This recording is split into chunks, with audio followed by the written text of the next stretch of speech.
This is part 5 of a legalized police state.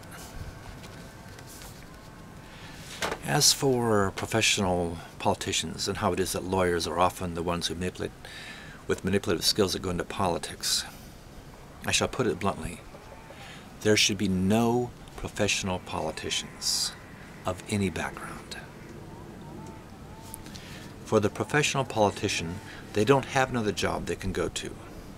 Thus, their priority is getting re-elected, and not the public service and sacrifice. Technical people need to be hired for technical positions, but politicians and leaders need to be wise and selfless, people whose time is sacrificed for the common good in the name of service. That does not resemble the political system in the United States today. The politicians vote themselves better benefits than the public. The American public has accepted corruption and manipulation in politics just as the public has accepted legal robbery and capitalism. People need to demand better now.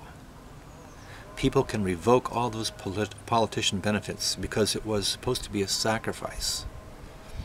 And people can recall all professional politicians to replace them with true wise and sacrificing people.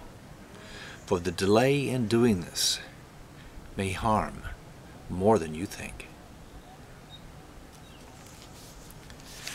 Professional politicians enter an unholy business, currently corrupt. This is bad for society. You can see it worldwide, corruption of leaders, elected or otherwise.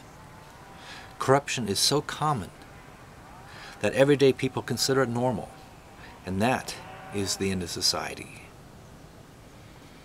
George Washington was probably the only person who deserved to be president because he didn't want it. He turned down being asked to be a king, and he stepped out as soon as he felt his service was completed. If only he had suggested 1 5- or 6-year term and do away with re-election altogether. Too bad he didn't foresee enough to get rid of his slaves and maybe save the nation of the Civil War later. Having the foresight to take proactive choices pays off generations later. Consider if Washington or Jefferson had taken the Frenchman Lafayette's advice to release all their slaves. They did not. Would the brutality of the Civil War ever have happened? Such is a need today to look ahead. In the United States, take a look at the so-called First Amendment to the U.S. Constitution, freedom of speech, and how it has been circumvented, blocked, and altered by letter-of-the-law application. So you have freedom of speech, correct? No, you don't. Literal interpretation of the word goes like this. Of course you have freedom of speech. You can go out into the wilderness and speak all you want to. No one will hear you, of course. And you can go into your home, if you have one, and stand 12 inches from your wall and speak, but of course no one will hear you there either. Freedom of speech by intention was meant to be freedom to communicate. That was the pre-internet, pre-legalization intention code for the Western world. Yet freedom of speech is easily blocked by a letter-of-the-law interpretation of that amendment. The risk of blocking information, or even what they call today fake news content, can have great consequences. It's better to know the source of everything to determine its importance and accuracy. Today, if you want to have freedom of speech at a public governmental location like the Lincoln Memorial, not really public, you must get a permit for it. This means now your freedom of speech must be approved by someone other than yourself. And that means delay and denial of your freedom of speech. You have no right to gather, and you must pay a fee for a permit to gather, a permit to speak.